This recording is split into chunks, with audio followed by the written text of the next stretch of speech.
what's going on right now. Cease fire deal को लेकर बड़ा सस्पेंस। נתמיד בזה עד שמשהו. ראינו כרגע פעולה מדויקת. नेतन्याहू को इस्तीफे की मिल गई धमकी। אני קורא לחברים, השר בצלאל סמוטריץ' गाजा युद्ध रुका तो इस्तीफा दे दूंगा।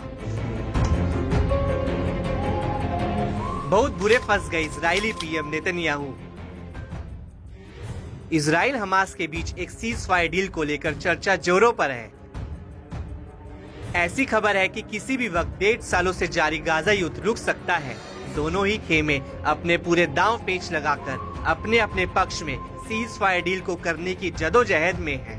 इन सब के बीच जहां अधिकतर इजरायली सीज फायर डील को जल्द से जल्द लागू करने की मांग कर रहे हैं, तो वहीं एक धड़ा इजराइल के सीज फायर डील को नेतन्याहू सरकार की बेबसी और लाचारी के रूप में देख रहा है। गेवुरा फोरम के अध्यक्ष ने इजराइल के रेडियो स्टेशन को बताया कि संभावित गाजा युद्ध विराम समझौता इजराइल के लिए पूरी तरह से विफल है। जो समझौता उभर रहा है वह पूरी तरह से जीत नहीं बल्कि पूरी तरह से विफल होगा।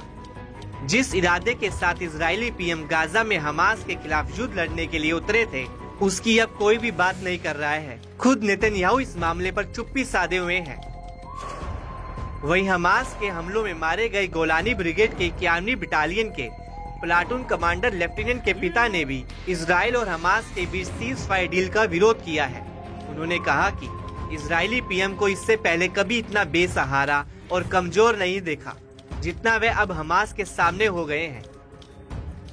माना जा रहा है कि नेतन्याहू अब अमेरिका के नवनिर्वाचित राष्ट्रपति डोनाल्ड ट्रंप का सामना नहीं कर सकते हैं। नेतन्याहू शायद ट्रंप के दबाव में झुक गए हैं। उन्होंने इजराइल के सीज फायर डील के खिलाफ ये भी कहा कि अब गाजा में इजरायली बलों का सैन्य दबाव खास तौर से हाल के महीनों में कम हो रहा है। जिस तरह से गाजा में अभियान चलाया जा रहा है, उससे इजराइल अपने सैनिकों को लगातार खोता जा रहा है। हमास लड़ाकों ने अपने हमलों को ऐसी धार दी है कि इजरायली सैनिक उसका तोड़ नहीं निकाल पा रहे हैं।